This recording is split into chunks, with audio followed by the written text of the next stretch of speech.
안녕하세요 여러분, 반갑습니다. 여러분과 함께 ITQ 한쇼 2010에 대해서 진행하게 될 문혜영 강사입니다. 자, 우리가 한쇼란 무엇인지 한번 살펴보고 기초적인 내용과 또 시험에 출제되는 형태 그리고 배점 형태에 대해서 보도록 하겠습니다.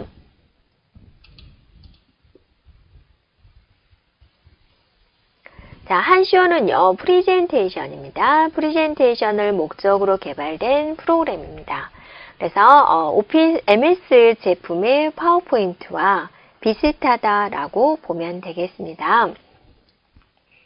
그래서 그러한 한쇼를 이용해서 우리는 어떤 일을 하게 되냐면 연설문, 보고문, 또 여러 사람 앞에서 발표하는 프리젠테이션 기법이 되죠. 그래서 슬라이드로는 이제 대형 화면을 통해서 슬라이드의 내용을 보여주는 거고요. 슬라이드 노트죠. 노트는 발표자를 위해서 슬라이드의 내용과 발표문을 포함한 문서를 만들어주는 거고요. 자, 유인물은 어떠세요? 네, 인쇄하기 위한 거죠. 개요는 이미지는 제외하고 본문만 별도로 인쇄할 수 있는 부분이 되겠습니다.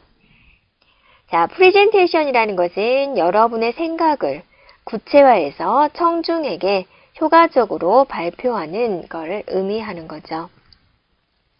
그래서 화면에는 디자인을 간략화하고 강하게 만들어주고요. 많은 것들은 여러분이 연습을 통해서 발표를 해주면 되겠죠. 자기가 발표할 내용까지 슬라이드에 모두 빼곡하게 쓰면은요, 청중들은 굉장히 힘들어하고 또 지루해할 수 있습니다.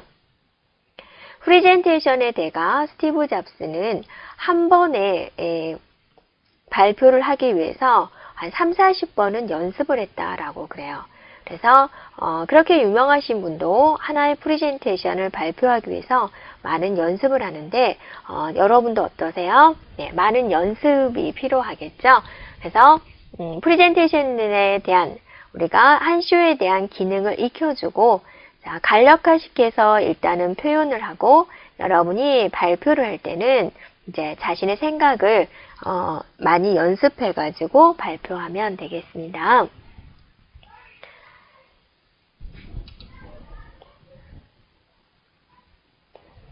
그래서 이러한 한쇼는요, 실무 중심의 작업형 문제로 출제되어 있고요. 필기시험이 필요가 없고요. 실기시험으로 평가가 받아서 자격증이 나오게 됩니다. 자, 전체적인 구성에 대해서 한번 살펴보도록 할게요. 그래서 1번 슬라이드, 전체적인 구조 슬라이드 마스터죠. 그리고 슬라이드 개수, 슬라이드 번호, 바닥글 이런 것들이 60점이 배정이 되고요. 자, 제목 슬라이드가 40점이 부여가 됩니다.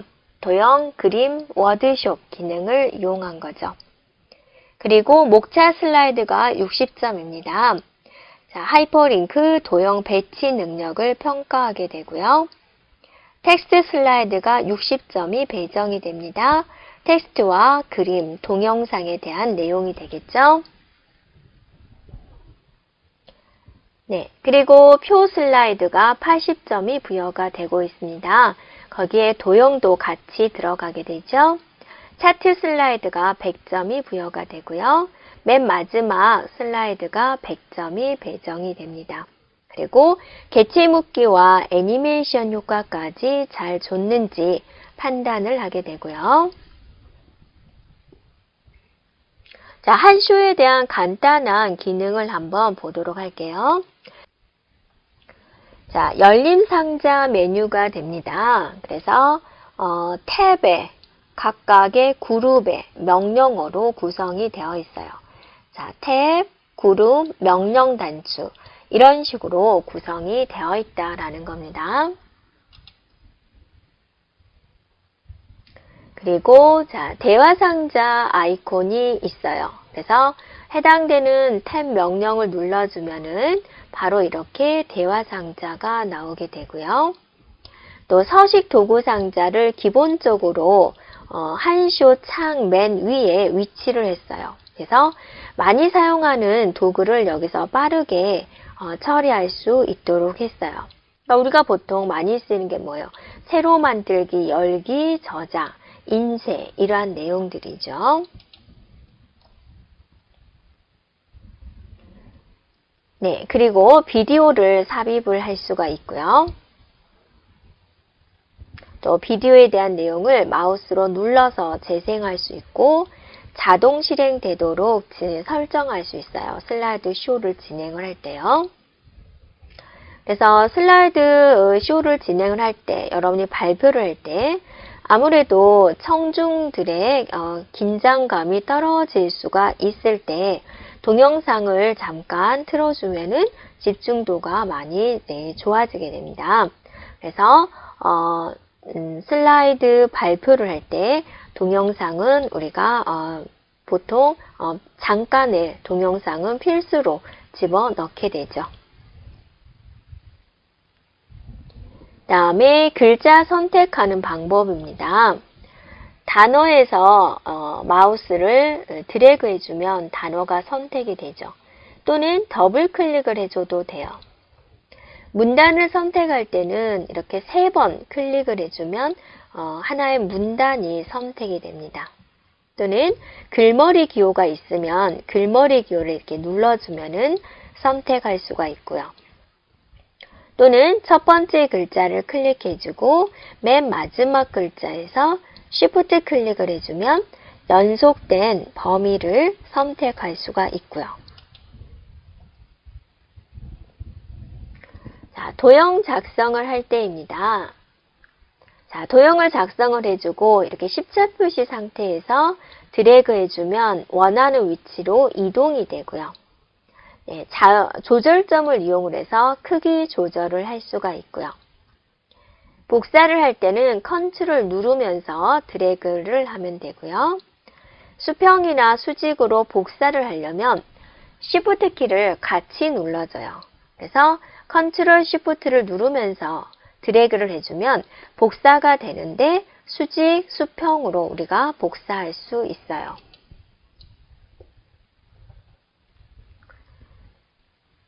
네, 그리고 이제 여러분이 도형을 딱 만들고 나서 효과까지 다 줬는데 모양을 잘못 잡았을 때는 바로 여기 도형 편집에서 모양을 변경해주면 바로 변경이 됩니다. 그리고 서식만 복사할 수가 있죠. 서식을 복사를 할 때는 Alt C를 눌러주고요.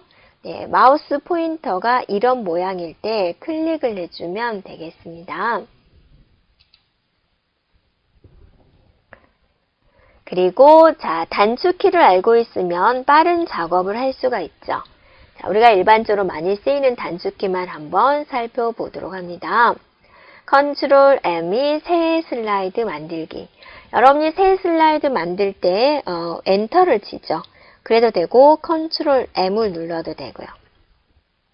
자, F 검색창 열기, O는 오픈 생각해주면 돼요. 열기. S는 저장하기. Alt V는 다른 이름으로 저장하는 거. 컨트롤 Z는 모든 프로그램에서 다 동일하죠. 되돌리기 기능이 되죠. 자, 컨트롤 Y는 다시 실행하는 거. 컨트롤 A는 모두 선택하는 거. 이 모두 선택하는 것도 어떠세요? 모든 돼서 거의 같죠. 그 다음에 컨트롤 KH는 하이퍼링크 삽입하는 거. Alt L은 글자, 문단, 대화 상자 여는 거. 컨트롤 Shift 방향키, 부등호 표시네요. 글꼴 크기를 키우겠다. 글꼴 크기를 줄이겠다. 그리고 정말로 많이 쓰이는 거죠. 여러분이 만든 걸 확인을 해볼 때 슬라이드 쇼를 진행을 하죠. 그랬을 때 F5는 슬라이드 쇼를 처음부터 실행하는 거, Shift F5는 현재 슬라이드부터 쇼를 진행하는 방법입니다. 자, 시험 문제의 구성 형태를 한번 보도록 할게요. 자, 맨 앞에는 이렇게 나오죠. 수험자 주의사항이 들어가 있어요. 그래서 우리가 이제 꼭 중요한 것은 뭐예요? 파일 이름이죠. 수험번호 다시 이름으로 입력을 하게 되고요. 자, 어느 방에요? 내 문서에 ITQ라는 폴더에다가 저장을 하게 돼요. 전체적인 구성을 이제 채점을 하게 되는 거고요. 슬라이드는 6장이 있어야 되고요. A4 용지를 설정해 줘야 됩니다. 자, 다른 거는 시험지마다 있는 조건을 참조해 주면 되겠고요. 이게 1번 슬라이드에 작성하는 거예요. 자, 이렇게 곡선 처리 어떻게 할까요? 네, 전편집 기능을 이용해 주면 되죠. 그 다음에 워드샵 기능이 바로 이 부분이죠. 그 다음에 로고 삽입하는 거, 이렇게 3가지 형태가 나와요. 전편집, 워드샵, 네, 이렇게 로고 삽입.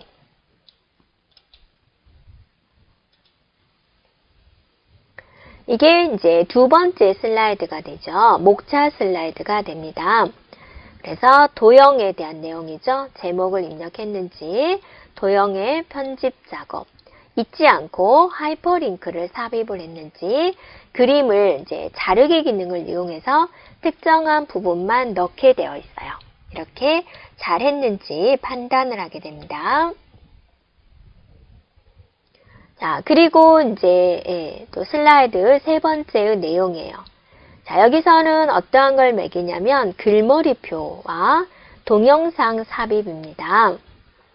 그래서 제목이 입력되어 있는지, 글머리표 매기기가 잘 되어 있는지, 네, 영문과 한글이 잘 입력이 되어 있는지, 동영상을 삽입을 하고 이렇게 주어진 조건대로 잘 처리했는지 판단을 하게 되죠. 자, 그리고 이게 슬라이드 4번이에요. 그래서 여기서는 표 작성 기능과 도형 작성 기능에 대해서 살펴보는 거죠. 그래서 도형이 잘 작성이 되었는지, 표가 잘 되어 있는지, 표에서 선, 채우기, 정렬 이런 걸 잊지 않고 잘 했는지 보는 거죠. 도형에다는 이런 조건이죠. 어떤 효과를 잘 줬는지 보는 거죠. 그리고 5번째 슬라이드가 이렇게 차트 슬라이드가 돼요. 그래서 차트는 이제 배점이 100점이 배당이 되죠. 제목을 잘 입력했는지, 차트 종류, 데이터 계열 일치되게 잘 했는지, 그리고 주어진 조건을 모두 다 처리했는지 보는 거죠. 여기 보면 세부 조건이 이렇게 주어지게 돼요. 그리고 이제 좀 힘든 작업이 도형이죠. 좀 시간이 많이 걸릴 수 있는 부분이죠. 그래서 도형에 대한 내용을 배치하는 100점짜리가 됩니다. 그래서 도형을 잘 작성을 하고 주어진 조건대로 했는지, 개체 묶기를 잘 했는지, 애니메이션 효과를 잘 줬는지 판단을 하게 됩니다. 그리고 이제 여러분이 이제 시험을 보게 되면은 코아스 수험자형이라는 프로그램을 실행을 하게 돼요. 그래서 이곳에 수험 번호를 입력을 하게 되고 확인을 누르게 됩니다. 그래서 맞습니까? 라고 물어보면 예 라고 클릭해 주면 되고요. 그러면 이제 여러분이 한 쇼를 진행을 해가지고 저장을 하겠죠. 어느 방에 저장해야 돼요? 반드시 내 문서, 윈도우즈 7은 문서방에 ITQ라는 폴더에다가 수험번호 다시 이름으로 입력을 하게 되는 거죠. 그런 다음에 이제 답안 전송을 하게 되죠. 작성하는 중간에 전송을 하게 됩니다. 수강번호 다시 이름이 잘 되어 있으면은요, 답안 전송을 클릭을 하게 되죠. 그래서 답안 파일 보내기를 반드시 해주면 되겠습니다.